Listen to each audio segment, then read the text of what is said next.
जय श्री राधे कृष्णा।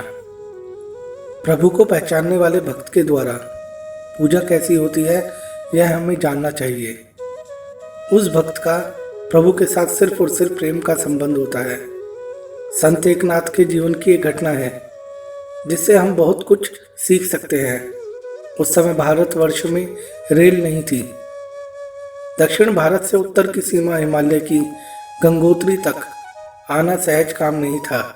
हृदय में प्रभु के दर्शन करते हुए संत एकनाथ गंगोत्री आए। वहां के पुनीत जल को कांवर में भरकर ले चले। काशी होते हुए रामेश्वर की ओर जाने लगे। वहां जाकर उस जल से वे प्रभु की पूजा करना चाहते थे। धीरे धीरे रामेश्वर निकट आने लगा। आते आते अत्यंत समीप आ गया। ग्रीष्म ऋतु थी, अत्यधिक गर्मी थी। एक दिन दोपहर की जलती धूप में एकनाथ ने रेतीले मैदान में एक गधे को बड़े छटपटाते देखा। वह उसके निकट चले गए। देखा कि प्यास से उस असहाय पशु की बुरी दशा हो रही है। नाथ को अनुभव हुआ, मेरी पूजा स्वीकार करने के लिए ही प्रभु यहीं पधार गए हैं। अविलंब उन्होंने कांवर उतारी और गंगोत्री का वह पुनीत जल गधे के मुख में डालना आरंभ किया। ठंडा जल पीने से उस मरणासन प्राणी में प्राणों का नवीन संचार हो आया। गधा उठा। एकनाथ की पूजा संपन्न हो गई। वह उल्लास में भर रहे थे, किंतु उनके अन्य साथी दुख कर रहे थे कि हाय, इतने परिश्रम से लाया हुआ गंगोत्री का जल व्यर्थ चला गया। रामेश्वर जाकर इससे प्रभु की पूजा नहीं हो सकी। इस जीवन में पुनः गंगोत्री से जल लाकर पूजा हो सकेगी, यह तो संभव नहीं। उनकी भावना देखकर एकनाथ हंसे। हंसकर बोले, भाइयों, शरीर का पर्दा हटाकर देखो, फिर दिखेगा कि एकमात्र प्रभु ही सर्वत्र परिपूर्ण है। मेरी पूजा तो रामेश्वर के मंदिर में विराजित स्वयं प्रभु ने यहीं से स्वीकार कर ली। याद रखें, अब कहीं हम भी संत एकनाथ की तरह विश्व के कण कण में विराजित प्रभु को पहचान सकते तो हमारी पूजा भी सर्वांगीण पूजा बन जाती। हमारी आज की जो यह दशा है कि पास की नदी से जल भरकर हम किसी मंदिर में प्रभु की पूजा करने चलते हैं। मंदिर से कुछ दूर पर ही हमें एक ऐसा असहाय अपेक्षित प्राणी पशु नहीं मनुष्य मिलता है जिसके अंतिम श्वास आ रहे हों। हमारी दृष्टि भी उस पर पड़ जाती है, पर हम उस ओर से दृष्टि हटा लेते हैं।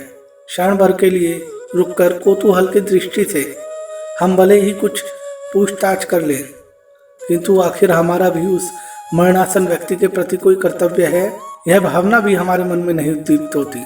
अधिक से अधिक कुछ हुआ तो इतना कि कुछ करुणा मिश्रित 2-4 शब्द मुंह से उच्चारण कर लेते हैं और फिर मंदिर में पूजा करने चले जाते हैं।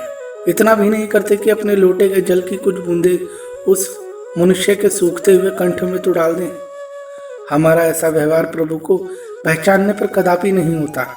फिर तो हमें भी यह दिखता कि मंदिर के देवता हमारी पूजा ग्रहण करने के लिए यहाँ इस रूप में प्रकट हो गए हैं, तथा उस समय केवल जल ही नहीं, हमारे पास जो कुछ भी साधन प्राप्त है, हमारे द्वारा जो कुछ भी होना संभव है, उन सब का पूर्ण उपयोग करते हुए पूरी तत्परता से हम उस रूप में विराजित प्रभु की पूजा में ही जुट पड़ते। भगवान तो सिर्फ भाव के भूखे हैं। जैसे सारे शरीर के सभी अंगों में एक ही आत्मा व्याप्त है। किसी भी अंग पर आघात होता है तो हम उसे अपने ऊपर आघात का अनुभव करते हैं और स्वाभाविक ही सभी अंग एक दूसरे अंग की रक्षा तथा कल्याण साधना में लगे रहते हैं। वैसे ही समस्त समष्टि जगत में भी एक ही आत्मा व्याप्त है। इस सत्य का अनुभव हो जाने पर ही मानव की मानवता पूर्णता को प्राप्त होती है। यही मानव जीवन की सफलता है। ऐसा हो जाने पर फिर कोई भी मानव किसी भी प्राणी का कभी बुरा नहीं चाहेगा, सबकी रक्षा करेगा और सबके कल्याण साधन में लगा रहेगा। भगवान तो प्रेम के भूखे हैं, भाव के भूखे हैं। जय श्री राधे कृष्ण।